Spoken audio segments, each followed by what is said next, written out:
Serious cracks in US-Israeli relationship ahead of Benjamin Netanyahu's speech to Congress. The Israeli Prime Minister has faced stinging criticism over his remarks on the US's handling of Iran's nuclear issue. So will this dispute be contained, or will Washington change policy towards Israel? This is Inside Story.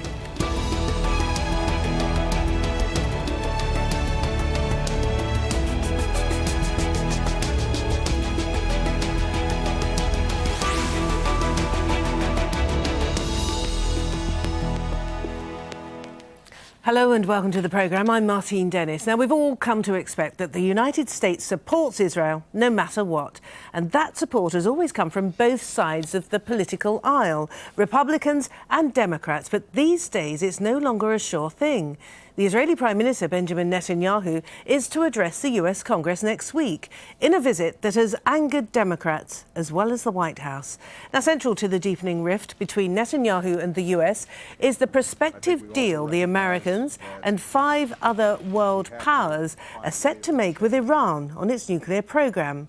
Now, Netanyahu is expected to make the case for scrapping that deal in his speech next week. The whole dispute around the visit has exposed tensions in the Israeli-American relationship that are rarely expressed in public. A number of Democratic members of Congress have already said they won't attend the speech, and that includes the Vice President, Joe Biden. Now, the relationship between President Obama and Prime Minister Netanyahu has never been warm, but White House officials seem particularly upset about Netanyahu's attempts to derail the deal with Iran. Secretary of State John Kerry has gone so far as to question the Israeli Prime Minister's judgment, pointing to a speech he delivered to Congress in 2002, in which he advocated going to war with Iraq.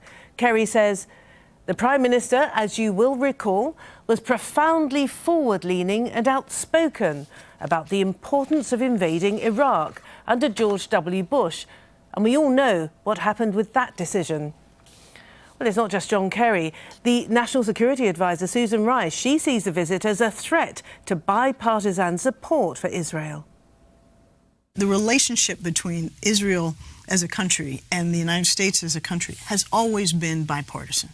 And we've been fortunate that politics have not been injected into that relationship. What has happened over the last several weeks, by virtue of the invitation that was issued by the Speaker and the acceptance of it by Prime Minister Netanyahu on 2 weeks in advance of his election, is that on both sides there has now been injected a degree of partisanship, which is not only unfortunate, I think it's destructive of the fabric of the relationship.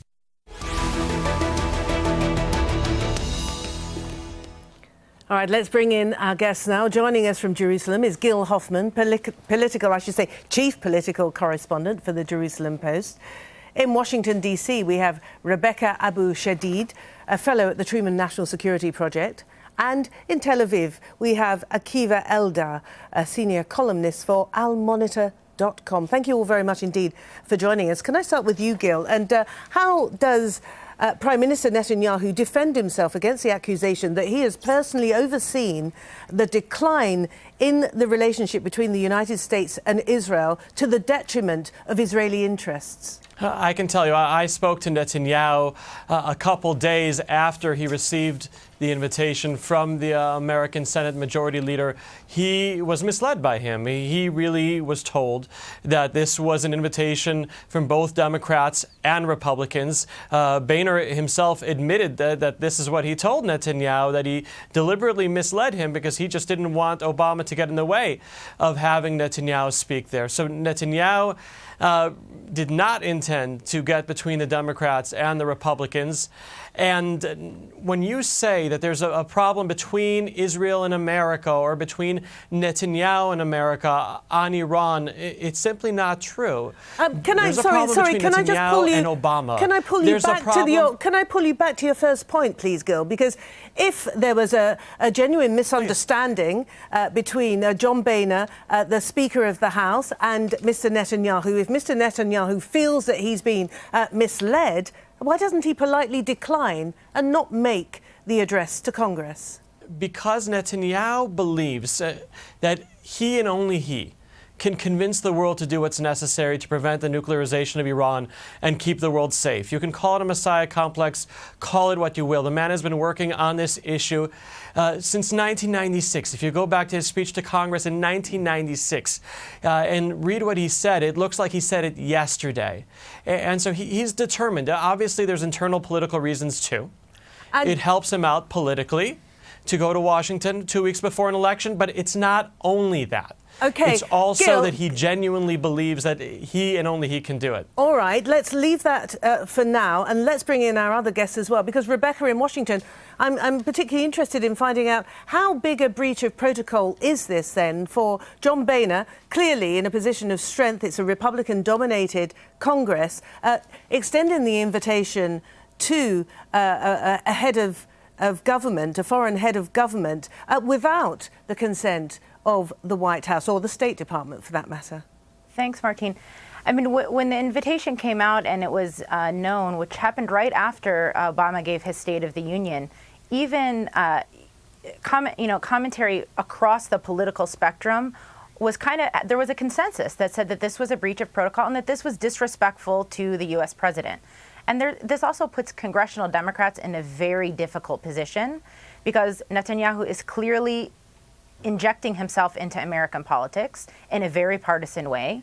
And now their congressional Democrats are going to be given a choice: either show up and sit on your hands or applaud the Israeli prime minister, who is coming here expressly to intervene against the Obama administration's negotiations with Iran. And Akiva in Tel Aviv, how is this playing out then for Israelis? As has been mentioned already, we're just 3 weeks or so away from an election. Does this necessarily benefit the Likud party and Prime Minister Netanyahu? Aren't Israelis feeling perhaps more exposed that their main ally, their greatest, staunchest supporter, is possibly having second thoughts about it? Well, it may go both ways. There are Israelis who look at Netanyahu as a Superman, as Popeye, who is willing to confront the leader of the world. And as Gil said, he believes, I believe it is messianic. He believes that he's saving Israel from another Holocaust. This is the phrase that he's using. So some Israelis will say, well, he is willing to risk his own neck, even if since it's not popular. He's even actually putting a rift in the Jewish community in the United States, because as you may know, close to 80% of the American Jews vote for Democrats. And but some Israelis, and I heard today the leader of the Labour Party, will have a second thought, because what they understand is the bipartisan support and the support of the White House and Capitol Hill is the most important asset to Israel's security. The image that the relationship are shaking, that we don't have the support of the American president, may send a wrong message to our Arab neighbors that when Israel is in trouble, it is not very clear that the United States will be there for us. Well, let's look a little bit more closely then at the deal that's causing so much controversy. After months of very little progress, there are now hopes that a deal between Iran and 6 major powers may now be within reach. Negotiators are hoping to complete a framework by the end of March, with a final agreement by the end of June. Now, if all this comes together, the deal could put limits on Iran's nuclear program to prevent it from being able to produce a bomb. But that's not enough for many congressmen, nor for Benjamin Netanyahu.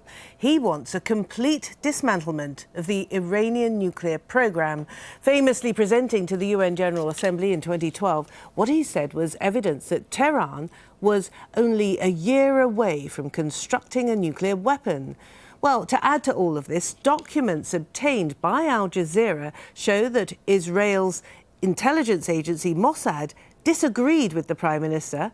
Mossad concluded that Iran was, quote, not performing the activity necessary to produce weapons. Now, that's something that directly undermines claims Netanyahu has made again and again. So back to you then, Gil, in Jerusalem. What would you say then to the claim that perhaps Mr. Netanyahu is trying to whip up fear and consternation about Iran without any real justification? You had the Mossad contradicting the very evidence that he presented to the UN General Assembly in 2012. Look, no one contradicts that Iran has long-range missiles that can reach beyond Israel and that they're building them in such a way that they can be used with nuclear warheads. And that alone would be enough of a threat for the world to have to take serious steps and not make a deal that not only Israelis but Americans have called into question. And not just your average American. 70% of Americans, when presented with the confines of what will apparently be the deal, are against it. And only 12% believe that Iran will actually dismantle its nuclear program or keep any part of the deal. They just see it as stalling. So in that regard, it's the people of Israel and the people of America against the Obama administration. And I can understand why Obama is being so defensive because of that, because he sees that it's the American people who are not backing him up. And after a really good speech from Netanyahu, they'll probably back him up even less. Rebecca, is that true? The American public are more likely to favour the position, the point of view taken by Benjamin Netanyahu than their own president, who does seem to have invested an awful lot of political capital in trying to secure some kind of deal by which at least some sanctions can be lifted on Iran? Well, first of all, I'd question any poll that is asking about the results of negotiations that are ongoing. And so I think that there have been leaks from different sides in the negotiations, and those people usually have political motivations behind those leaks. And so I really don't think that we know right now what the negotiations are going to, what the fruit of the negotiations are going to be. And I think Gil said exactly what most people's problem with Netanyahu's visit is that he's coming here to try to intervene in a domestic political conversation that the president is having with the American people. And you can imagine why the administration's not looking forward to him doing so. And for him to do so 2 weeks before the election in Israel, I just don't understand why he wouldn't postpone, which is what most Democrats are asking him to do. They're not asking him not to come. They're asking him to come after the election. And quite frankly, come once we know what the negotiations have actually decided. And if you still disagree with the outcome of those negotiations, then come and make your case. Akiva in Tel Aviv, why do you think Prime Minister Netanyahu feels confident enough to take on the US administration, the Obama administration, on this central policy plank for the White House? Why does he feel the confidence? Does he feel that with dependence comes a certain responsibility? Because, of course, Israel is hugely dependent upon the United States. Well, first of all, I should mention that there is no shortage of platforms for Netanyahu to talk to the American people as well as the Israeli people. Actually, he was invited to AIPAC, the pro-Israeli lobby, and he will be speaking there. He should have met with the president. In this case, I'm sure that the president would welcome him in the Oval Office, and he could show him whatever evidence he's got about the Iranian nuclear plot. So this talk at the Congress is absolutely, clearly an interference and toying with American politics.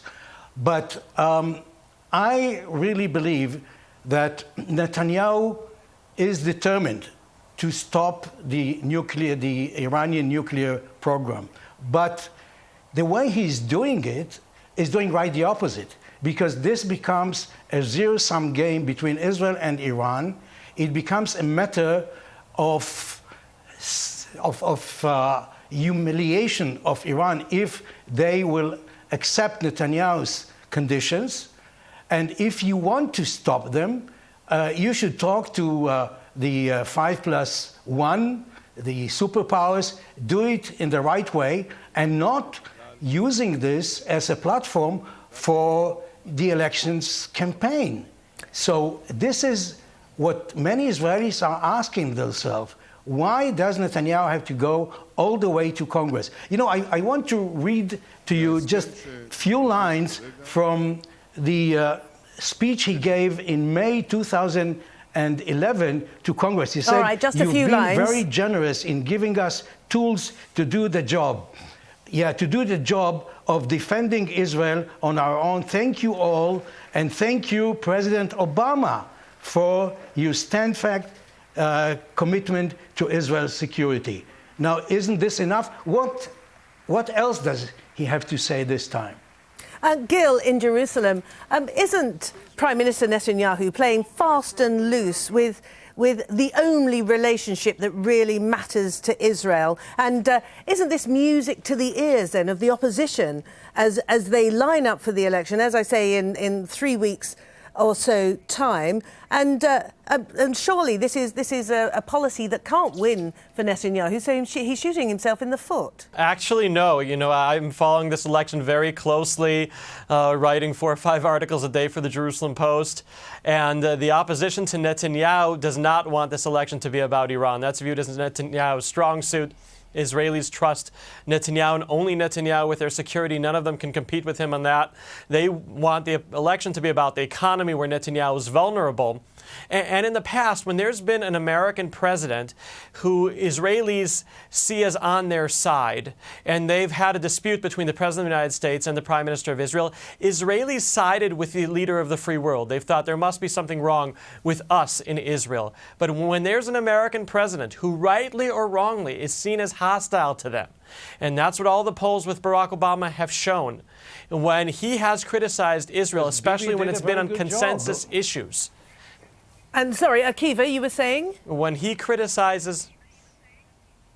Yeah, I was saying that Netanyahu has been doing a very good job demonizing Obama and portraying him, although I think that he was one of the most generous when it comes to Israel's security, Israel's strategic interest. He was quite weak on settlements, a lot of lip service, and on dragging feet on the peace process.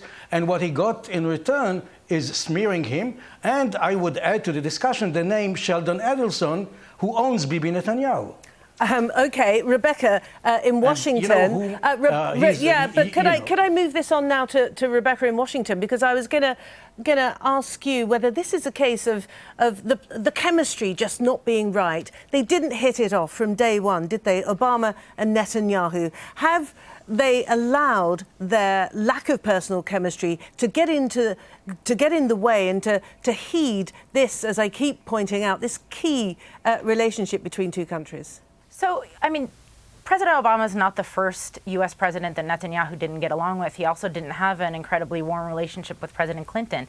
But there's a difference here, and it's exactly what the National Security Advisor Susan Rice said, which is, and we've only been talking about Iran, but it's very clear that particularly politically progressive, many of whom are American Jews, in the United States are not comfortable with the ongoing occupation of the Palestinian people. And that is threatening what has been historically a bipartisan support for the state of Israel. And so what Netanyahu has been doing over time, and we're only talking about this speech, but as Akiva said, the behavior with settlements and the way that it was viewed that the Netanyahu was not supportive of Secretary Kerry's very personal efforts to try to come to a conclusion between the Palestinians and the Israelis, there might not be short-term policy implications to this speech, but in terms of the long-term view of the American people and politically progressive Americans and Democrats towards Israel, this does chip away at that relationship.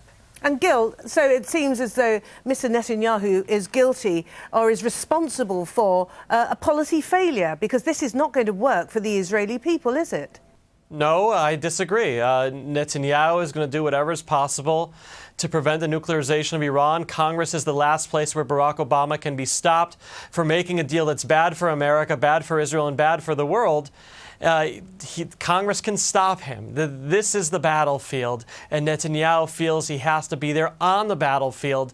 Obama is trying to make a deal just so he'll have a positive accomplishment on foreign affairs besides Cuba And he's willing to take a very, very big risk, going against what Barack Obama himself 2 years ago said would be a bad deal.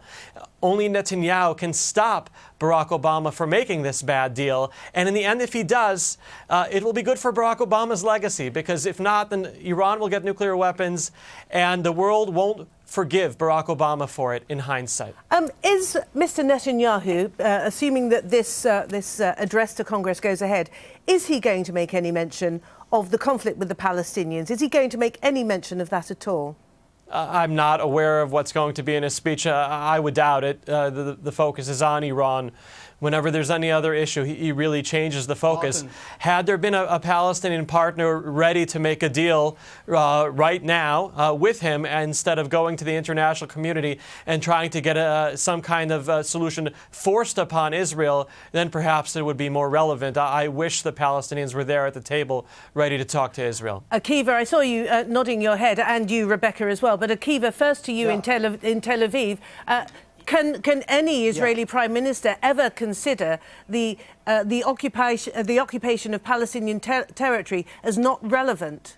Well, if you read my piece in Al Monitor today, you'll find a quote from Netanyahu's interview in Russian, in a website in Russian, where he says that even if the Palestinians will accept all my demands, including, what I mean is including recognizing Israel as a Jewish state, I will not give away an inch, because any territories that will be handed over to the Palestinians will be occupied by Hamas and ISIS. And this is the opposite of what he said to the Congress in 2011, when he called Abu Mazen, President Abbas, to say those 6 magic words: I recognize Israel as a Jewish state, and we will be very, very generous, including removing settlements. So this is on record, and this was in an interview that appeared just 2 weeks ago.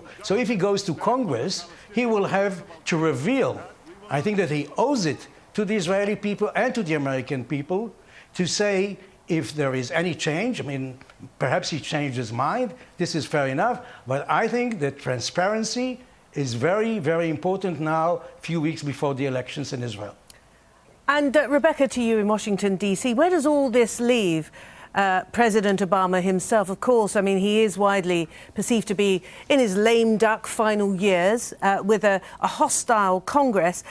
Where does this leave him, if indeed his policy on Iran and securing a deal with them on the nuclear program he's hoping to be his signature? Where does it leave his possibilities? Gil suggesting that the American public will not be behind him on any proposed deal, and instead will follow with Mr. Netanyahu and suggest that it's not the right thing, and that in fact he's putting the world in danger. Well, one thing that's important is that in this conversation we've talked about the alternative to negotiations as if we haven't said what the alternative to negotiations is. So if there is broad agreement between both Israel and the United States, as there is, that Iran should not have a nuclear weapon, what is the alternative to negotiations? And that would seem to me to be war. And if anyone thinks that the American people are ready for another war in the Middle East, they are wildly mistaken. And so I don't think that President Obama is going to allow himself to be bullied into taking a position that he believes is not in America's national security interest. He believes in these negotiations. He is going to go to the very end. He has assembled a coalition of the P5+1, and so it's not as if the United States is doing this on its own. And, you know, there have been plenty of conversations between the United States and Israel about the negotiations, many of which have been leaked to the press. And so I really think that, yes, he's in his last 2 years of his presidency, but that also means he has nothing to lose. It means that he has no more elections to run, as he said, and he's going to do what he believes is best for the American people. Okay, Rebecca Abu-Shadid in Washington, D.C., thank you very much indeed. Gil Hoffman in Jerusalem, thank you very much. And, of course, Akiva Eldar in Tel Aviv, thank you all very much indeed for talking to us here on Inside Story. And, of course, thank you for joining us But the conversation can continue. If you've got anything you'd like to add, any questions, any comments, you can always go to our programme page at aljazeera.com. You can post your comments also at facebook.com/AJ Inside Story. And there's always the Twitter sphere at AJ Inside Story. I'm Martine Dennis, and from the whole team, it's bye for now.